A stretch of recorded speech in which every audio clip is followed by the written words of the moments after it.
So I just wanted to do a quick video about the Murray versus Motorola case in the DC Supreme Court, because the hearing's going on right now. It began September 12th and it'll run through September 30th.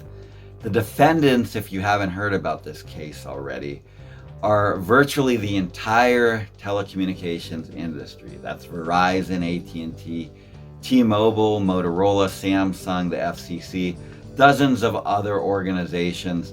And the plaintiffs are 6 people, all of whom had brain tumors located beneath where they'd held their cell phones. So the majority of them have already died. So there's a tremendous amount at stake in this case for all of us. And I, for one, hope that the court rules against the telecommunication industry in this case. Because, you know, the idea is often promoted that anyone who thinks that the wireless industry would just push ahead with something even if it's not safe, well, they're just conspiracy theorists, right? But try telling that to the family members of the deceased plaintiffs in this case. So if you're interested in videos about how you can avoid being harmed by corrupt industries and companies, please consider subscribing to this channel, and it would help us out in getting our message out to more people. The FCC, they didn't comply with the law. They illegally closed an inquiry about radiation exposure limits, and then they rolled out 5G. So this is actually a document that the FCC is required to put on their website.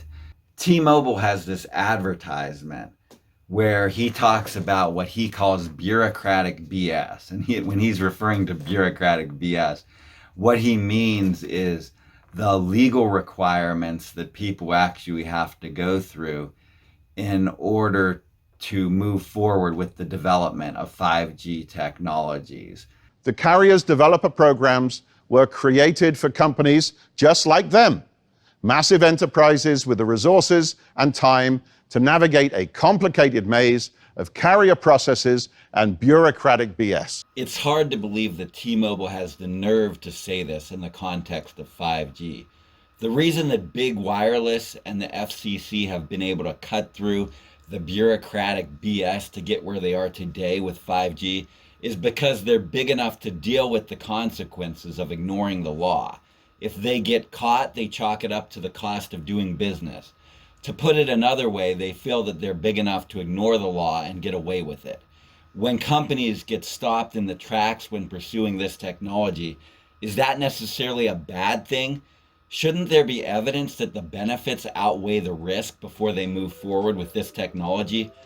Honestly compare the health and happiness of our society before and after the rollout of 5G in the end of 2019. I'm not sure the evidence exists that the benefits outweigh the risk. We can just hope. It's always good to be positive. It might not happen.